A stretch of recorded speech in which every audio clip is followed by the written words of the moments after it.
and a rare privilege to convey our profound greetings and sentiments of bonhomie to our distinguished guests as memento of abiding friendship and love from the Pakistani Parliament, the political and parliamentary leadership, and our whole nation. Madam Speaker, we are grateful to you and the members of your delegation for honoring us with your visit. I am confident that this valuable interaction and exchange of ideas between parliamentarians from the two sides would go a long way in further enriching, diversifying, and deepening fraternal Pakistan-Russia relationships. Madam Speaker, your visit marks a historic headway in furthering Pakistan-Russia relations and cooperation. I'm buoyed by absolute confidence that together we can lay the foundation for an even stronger partnership in the future to realize commonly cherished ideas of peace, development, progress, innovation, enlightenment, and harmony. The bonds of friendship and cooperation that we have renewed during your visit will enrich and deepen our bilateral, inter-parliamentary, economic, investment, and trade linkages. Madam Speaker, it's a very proud day for me today. Talking about 100 years old history, I am a proud hire standing in front of you right now. Let's remember my great-grandfather and my grandfather, Khan Abdul Ghaffar Khan and Khan Abdul Wali Khan, who both are now late, who just for this ideology and mindset that we must have friendly relationships with our neighboring country, regional countries, have been labeled traitors in Pakistan, as we said before, have been labeled agents of Russia. And in Pakistan, we and you both have been called the red non-Muslims. And I'm proud of that today, that Pakistan is moving in the direction where we asked them to move 50 years ago. The only reason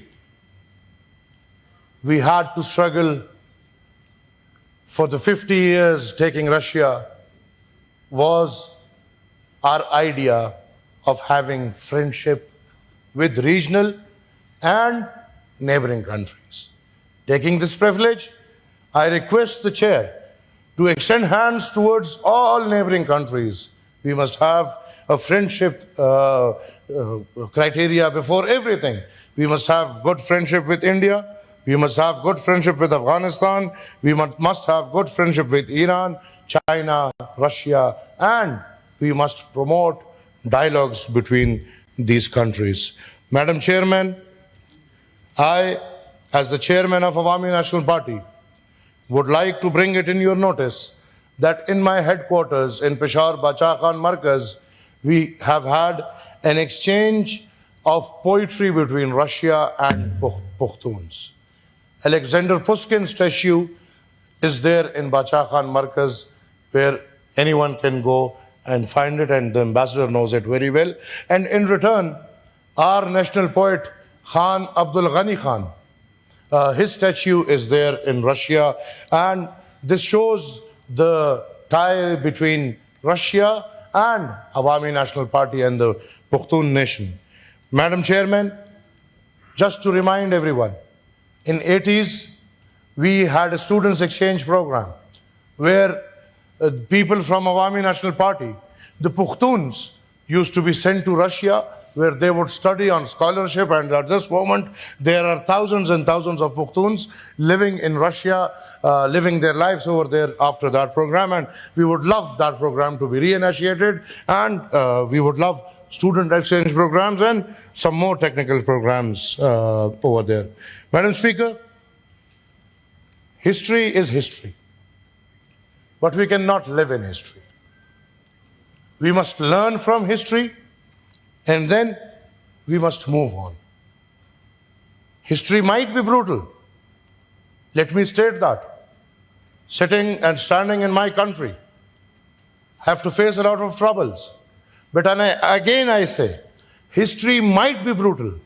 But Madam Speaker, as I said, we have to learn lessons and we have to move on. And your visit and this delegation's visit to Pakistan shows that yes, we are moving on, and countries or nations decide with their minds, not with their hearts. We have to leave our hearts aside, and minds at this time says that you need us and we need you. Russia needs Pakistan and Pakistan needs Russia, and this bilateral relation is the need of the hour, was the need of the hour, and will be the need of the hour. Whatever, Madam Speaker, is happening is our dream. My ancestors, with hundreds of thousands of workers, dreamt to have a good relationship with Russia as a country and Russia as a nation. We must work at every level to make these bonds strong. May it be between country to country, or may it be between nations to nations. We must work on nations to nations relations. We must work on business. We must work on trade. We must have expertise exchange program. We must have technical exchange program. And as Madam Chairman, I said, we must work at every level to make the bonds between Russia and Pakistan the strongest bonds that people must relate to. Madam Chairman, we, as the preachers of non-violence, we, the Awami National Party, as the preachers of peace, and as I consider myself or the ideology as allies to the Russian Federation in Pakistan in the past 50 or 60 years, I request you, I would never want to hurt the sentiments, but I want to become the voice of the voiceless. Madam, it's a request, a humble request, that the war must end. There must be an end to the Ukraine war. And Madam, it's a voice of the voiceless. War never brings love. War brings hatred. War brings disharmony. And every matter must be solved across the table. Madam Speaker, it will be a lovely gesture if we can have this as a present to this Pakistan or the Republic of Pakistan, and this war comes to an end, because, Madam, we and you all must promote love. We must promote non-violence. We must condemn what the violent countries are doing. We must condemn what Israel is doing. We must condemn what Israel, backed by the US, is doing. War is not in favor of anyone. The world must put an end to the war, and we and you must put together our voices for or against the brutality of Israel, what Israel is doing in the world. Supported and backed by the US of A, we must put an end to it. We must put a foot down in it, that there must not be any war. And if our lovely life or our peace is disturbed, we must join our hands together for peace to be supported and put back. I would also like to congratulate the government of Russia on the successful conclusion of the BRICS summit.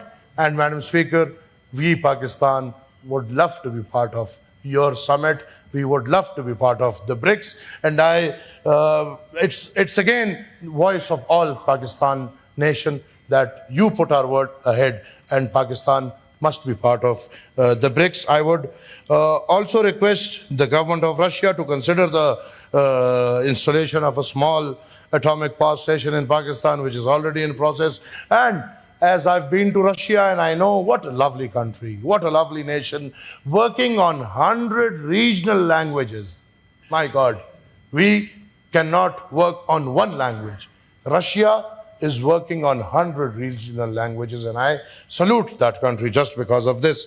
Ma'am, it also reflects our shared belief that through dialogue and legislative cooperation, we can nurture partnerships that transcend political boundaries and bring our people closer together.